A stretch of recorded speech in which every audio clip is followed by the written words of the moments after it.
कैकई माँ ये सब क्यों रचती हैं? क्योंकि कैकई माँ चाहती हैं कि राम सीता के बीच में फूट पड़ जाएगी तो राम और सीता दोनों टूट जाएंगे और मेरा भरत राजा बन जाएगा। अभी भी भरत का राजा बनने का सपना दिमाग में चल रहा है। अब सीता जी ने कहा चलो, राम जी ने कहा चलो छोड़ो, कोई बात नहीं, ये माता कैकई का षड्यंत्र है, कोई बात नहीं, कोई बात नहीं। सीता जी से कहा ये बताओ हमें क्यों बुलाया? तब सीता जी ने कहा प्रभु मैं आपकी खुशखबरी देना चाहती हूँ। क्या? आप पिता बनने वाले हैं। आप क्या बनने वाले हैं? मैया मोबाइल चला रही हो मेरी माँ, पीली मैया ऐसे नीचे करके चला रही हैं ऐसे।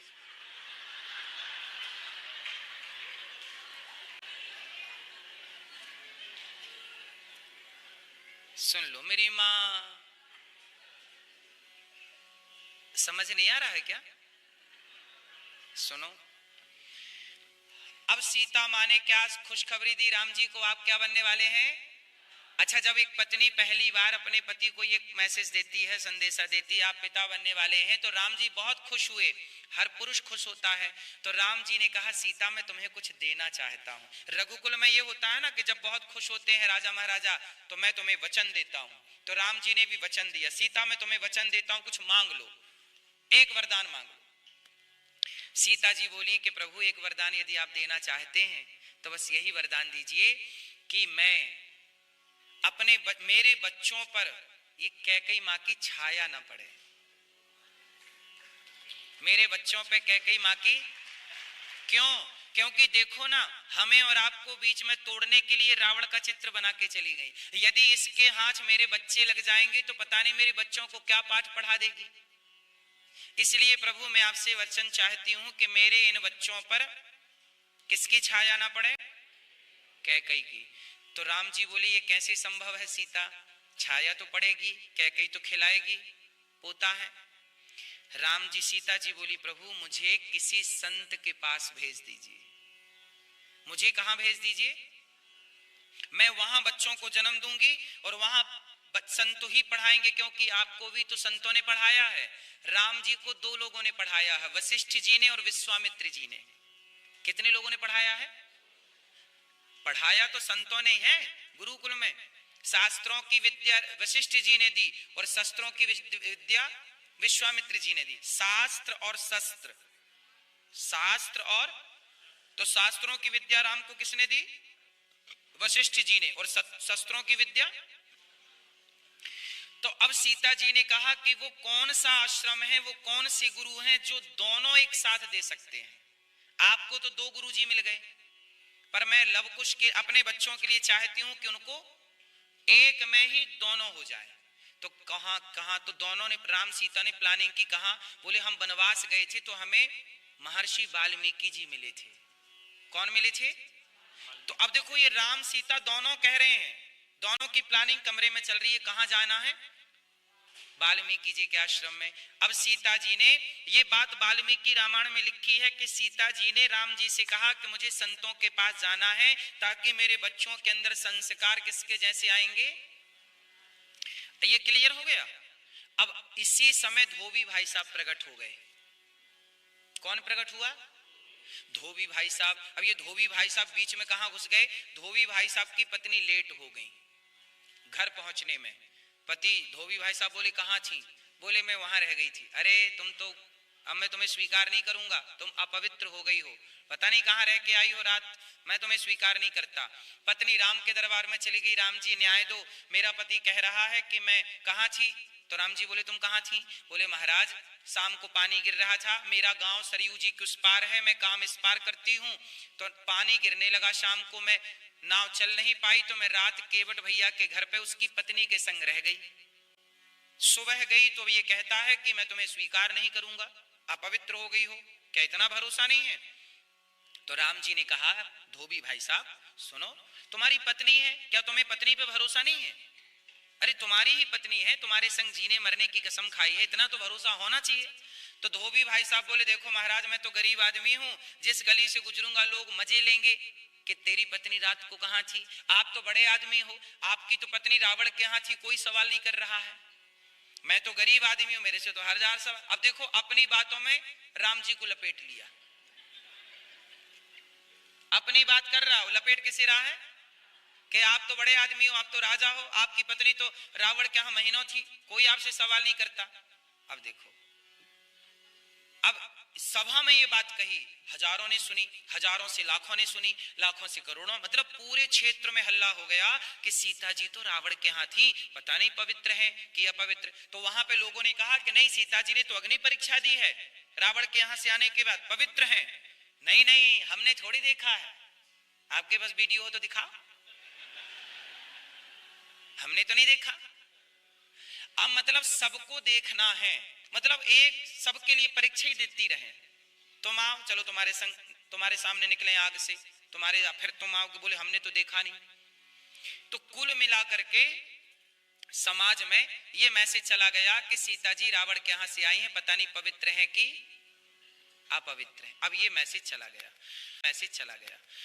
अब उसी समय सीता जी को जाना भी था, तो राम जी ने सीता जी से कहा कि देखो धोबी, अच्छा राम जी चाहते तो धोबी को मृत्यु दंड दे सकते थे, तुमने मेरी पत्नी पे उंगली उठाई, मैं तुम्हें मृत्यु देता हूं। अच्छा राम जी यदि केवल धोबी को मृत्यु दंड देते और मार डालते, तो सच बताइए समाज में मैसेज क्या जाता, क्या मैसेज जाता कि अच्छा सीता जी गलत होंगी इसलिए तो उसको मरवा दिया।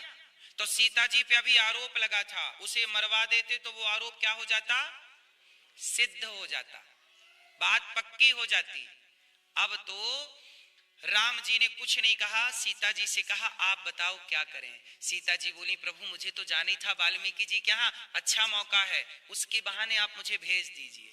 तो राम जी ने लक्ष्मण जी को आज्ञा दी और लक्ष्मण जी वाल्मीकि जी के आश्रम में सीता जी को छोड़कर आए। अभी बात पूरी नहीं हुई, अब सुनिएगा मुद्दे की बात। अब मुझे आपको ये बताना है कि जो धोबी भाई साहब हैं, किसके कहने से वनवास हुआ, जोर से, धोबी।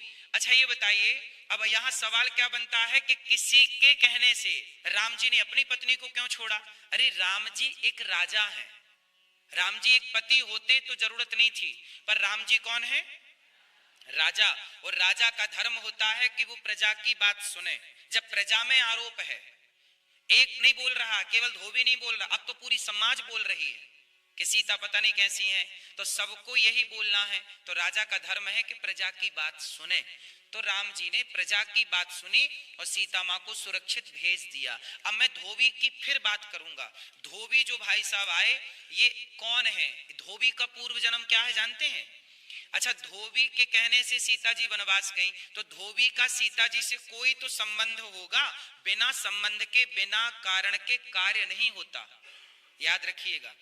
यदि आपने मुझे एक थप्पड़ मारा है या मैंने आपको गाली दी है कोई भी, तो ये हमारा इस जन्म का हो सकता है, पर यदि हम आपसे परेशान हैं या आप हमसे परेशान हैं, आप किसी से परेशान हैं, तो ये समझिए कि उस व्यक्ति से आपका कोई जन्म का संबंध है जो इस जन्म में क्लियर हो रहा है। तो सीता माँ का उस धोबी से पुराना संबंध है, कहो तो बताऊं। अब ये बात कहाँ लिखी है, पद्म पुराण में। पद्म पुराण में उस धोबी के पूर्व जन्म की कथा है, तो सुनो। वो कथा ऐसी है कि एक बार सीता जी जब छोटी थी तो अपने बगीचे में ना खेल रही थी। कहाँ खेल रही थी, बगीचे में सीता जी खेल रही, तभी एक तोती और एक तोता आया, और तोती तोता दोनों राम जी की कथा सुना रहे थे पेड़ पर बैठकर। उसी पेड़ के नीचे सीता जी थी, और तोती और तोता ऊपर बैठ के क्या कर रहे थे, कथा सुना रहे थे। राम बड़े सुंदर हैं, अयोध्या के राजकुमार हैं, उनका विवाह सीता जी से होगा। तोती सुना रही थी तोते को कि यहीं जनकपुर में सीता है, सीता का विवाह किससे होगा। अब ये तोती तोते को राम की कथा कैसे पता, वो तोती तोता वाल्मीकि जी के आश्रम में रहते थे, और वाल्मीकि जी के आश्रम में सदा से राम कथा गाई जाती थी, तो तोती तोता वहीं रहते, तो सुन लिए। और आज संयोग से उड़ उड़ के कहां पहुंच गए, जनकपुर। और जनकपुर में क्या कह रहे हैं कि सीता का ब्याह राम से होगा। सीता जी ने कहा ये तो मेरी कथा सुना रही है तोती, किसकी कथा है। सीता जी को उत्सुकता हुई और चुपके से जाकर सीता जी ने तोती को पकड़ लिया। हाँ तोती, अब बताओ राम कौन है, बोली अयोध्या के राजा दशरथ जी के बेटा कब आएंगे यहाँ। अब उसने बताया कि वो आएंगे, तुम्हारा धनुष यज्ञ होगा, ये पूरी कथा हमें पता है। कि सीता माँ बोली तो चलो तुम हमारे पिंजरे में रहना और हमें रोज कथा सुनाना। तोती बोली सीता हमें छोड़ दो, हम तुम्हें कथा रोज सुनाएंगे पर हमें पिंजरा विंजरा मत दो। लेकिन सीता जी नहीं मानी और सीता जी ने सोने के पिंजरे में तोती को डाल दिया। वो खाने को बढ़िया, जो खाएगी खिलाऊंगा। क्या खाएगी? खा, जो खाना है। सीता जी मुझे जाने दो, उड़ने दो, मुझे उड़ना अच्छा लगता है, कैद होना अच्छा। सीता जी ने कहा नहीं, तुम फुर्र से उड़ जाओगी फिर आओगी नहीं। नहीं नहीं मैं आऊंगी। नहीं छोड़ा सीता जी ने। और बेचारी वो तोती अपने तोते के लिए, उसका तोता भी साथ में था, अब वो भी अगल बगल घूम रहा है। बेचारी तोती 2-4 दिन तक उसने कुछ खाया ही नहीं और 5-6वें दिन तो बेचारी मर गई।